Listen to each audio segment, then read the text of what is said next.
place like this street in New York City, if you were unfortunate enough to be the victim of a crime or taken ill unexpectedly, you might think that surrounded by all these people, someone would intervene. After all, isn't there safety in numbers? Psychologists say no. Research suggests that often a victim is less likely to receive assistance when surrounded by a group rather than a single bystander. When people are in a crowd, it's easier to pass the buck. It's what psychologists call the diffusion of responsibility. Liverpool Street Station in London, a busy thoroughfare for commuters. Unknown to these passers-by, Peter is an actor. As part of an experiment on bystander apathy, he's pretending to be ill. Help! Help! How long before he gets help?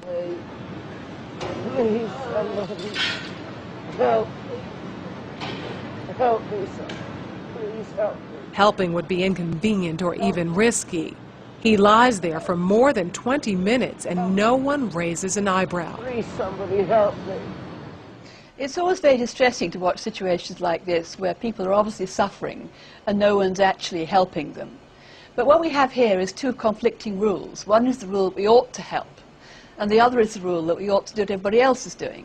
And here you have effectively a group of strangers who are exerting the pressure not to intervene, not to help, and it's very difficult to rebel. Ruth, another actor, takes Peter's place. How long before she receives help?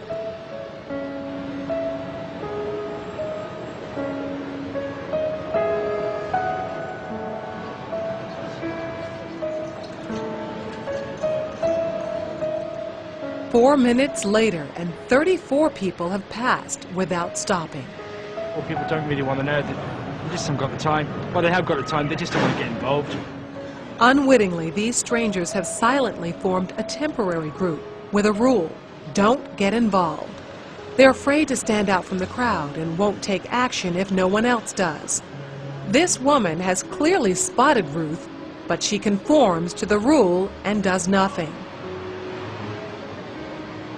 Watch what happens, though, when someone else helps. You alright?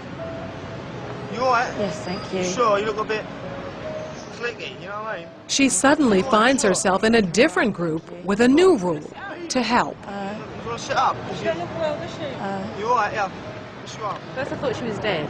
Then I sort of checked to see if she was breathing or not.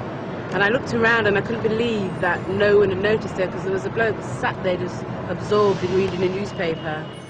This time, Peter's dressed as a respectable gentleman. Now that his dress is in keeping with those around him, how long before he's rescued? Hello, sir. How are you today? I'm all right. 6 seconds. She even calls him sir, and suddenly everyone's a good Samaritan. Do you suffer from epilepsy? No. Why you're lying on the floor in the rain?